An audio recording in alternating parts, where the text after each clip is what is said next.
Welcome to Crack Academy. Crack Academy में आप सभी लोगों का स्वागत है। हम लोग यहाँ पर इकोलॉजी एंड इन्वायरमेंट, जिसको हिंदी में बोला जाता है पर्यावरण एवं पारिस्थितिकी, उसका अध्ययन करेंगे। जो पर्यावरण पारिस्थितिकी है, इकोलॉजी और इन्वायरमेंट है, तो सबसे पहले हम देखेंगे कि इसका सिलेबस का क्या क्या है और इस टॉपिक से या इस सब्जेक्ट से जो क्वेश्चन आते हैं वो किस किस सेक्टर से कैसे कैसे आते हैं। क्लियर? तो यहां पर अगर इन्वायरमेंट इकोलॉजी की अगर हम बात करते हैं,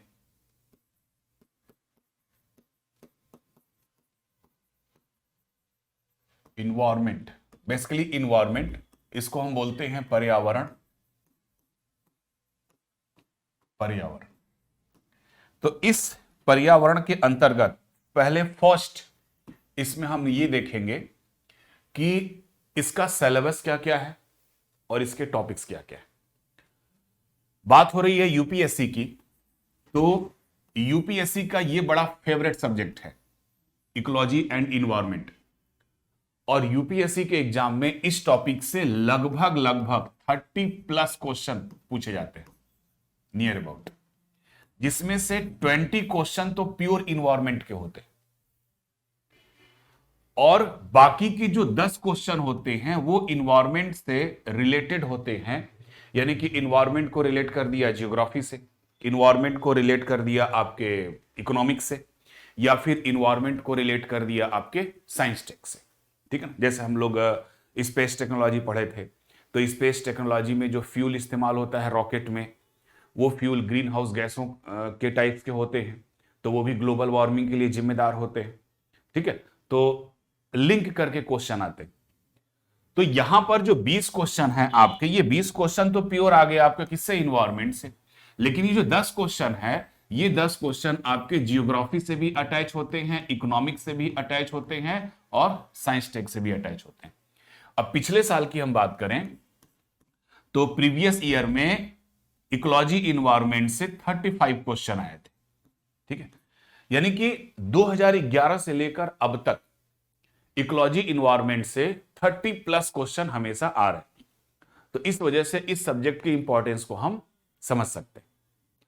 अब इस सब्जेक्ट में, इन्वायरमेंट में, सबसे पहले जो इसका सिलेबस है, उसके सिलेबस को हम एक बार डिस्कस कर लें कि इसका सिलेबस क्या क्या है और कौन कौन से टॉपिक को हमको इसमें कवर करना है। तो जो इकोलॉजी इन्वायरमेंट है, उसके अगर हम टॉपिक की बात करें, ठीक है, तो हमारा जो फर्स्ट टॉपिक है वो है आपका पर्यावरण। तो इस फर्स्ट टॉपिक में जो पर्यावरण है उसमें हम ये देखेंगे कि पर्यावरण होता क्या है, पर्यावरण की डिफिनीशन क्या है, पर्यावरण के भाग कितने हैं। क्लियर? और इसी में हम ये देखेंगे कि मानव एवं पर्यावरण के बीच जो संबंध है वह किस प्रकार का है। ठीक है? तो ये जो टॉपिक है आपका कौन सा है, आपका पहला टॉपिक है। ठीक है? फिर दूसरा है टॉपिक आपकी पारिस्थितिकी, इकोलॉजी। तो इकोलॉजी, पहली चीज कि इसकी परिभाषा क्या है। हर एक चीज में हमको देखना है कि इसकी परिभाषा क्या है। क्लियर? तो इकोलॉजी का मतलब एक तरीके से होता है जो भी आपका पर्यावरण है, उस पर्यावरण में जीव जंतु क्यों रहते हैं और उस पर्यावरण के साथ जीव जंतुओं का इंटरेक्शन कैसा है, यानी उनके बीच अंतरक्रिया कैसी है। जैसे सेब का जो पेड़ है वो क्यों ठंडे प्रदेशों में ही, कश्मीर में ही है। अगर हम सेब के पेड़ को पंजाब में उगा दें तो क्या उसमें फल आएगा? ऑब्वियसली आएगा, लेकिन उतनी अच्छी क्वालिटी का, उतना अच्छा फल नहीं आएगा जितना अच्छा कश्मीर, हिमाचल वगैरह में होता है।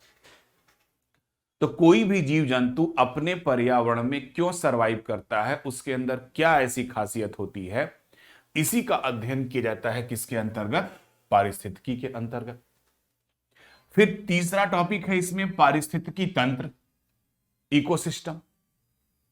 तो पारिस्थितिकी तंत्र क्या है? इसी पारिस्थितिकी का एक छोटा सा भाग है इकोसिस्टम। तो इकोसिस्टम भी, पारिस्थितिकी तंत्र भी क्या है? एक प्रकार का वही डिफिनीशन है कि किसी भी पर्यावरण में जीव जंतु जो रहते हैं अपने पर्यावरण के साथ कैसा इंटरेक्शन करते हैं, कैसा अंतरक्रिया करते हैं, उसी का अध्ययन पारिस्थितिकी तंत्र कहलाता है। लेकिन पारिस्थितिकी तंत्र का जो लेवल होता है वह छोटा होता है। जैसे सपोज दैट, मान लीजिए कि ये एक तरीके से मान लीजिए कि ये जलमंडल है, ठीक है ना, मान लीजिए जलमंडल है। तो इस जल में रहने वाले जीव जंतुओं का जल के साथ कैसी अंतरक्रिया है वो तो बताएगा इकोलॉजी, ठीक है। लेकिन ये जो जल मंडल है यह कई प्रकार का है। एक है आपका फ्रेश वाटर, दूसरा है मरीन वाटर, तीसरा है आपका मिक्स वाटर, ठीक है। पूरा तो जल मंडल है, लेकिन इस जल मंडल में कुछ फ्रेश वाटर भी हैं। तो जो फ्रेश वाटर हैं, जो नॉन सलाइन वाटर है, नॉन सॉल्टेड वाटर हैं, तो फ्रेश वाटर के जीव जंतुओं को अगर आप समुद्र में डाल दोगे तो मर जाएंगे, या समुद्री जीव जंतुओं को फ्रेश वाटर में डाल दोगे तो मर जाएंगे। तो ये जो फ्रेश वाटर के जीव जंतुओं का अपने एटमॉस्फेयर के साथ कैसा इंटरेक्शन है, मरीन जंतुओं का अपने एटमॉस्फेयर के साथ कैसा इंटरेक्शन है, इसी का अध्ययन कहलाता है आपका इकोसिस्टम, जिसको हम बोलते हैं पारिस्थितिकी तंत्र। अब वो जीव जंतु अगर वहां पे सरवाइव कर रहे हैं तो कैसे कर रहे हैं, क्या उनके अंदर खासियत है, यही बतलाता है हमारा पारिस्थितिकी तंत्र के कार्य। क्लियर?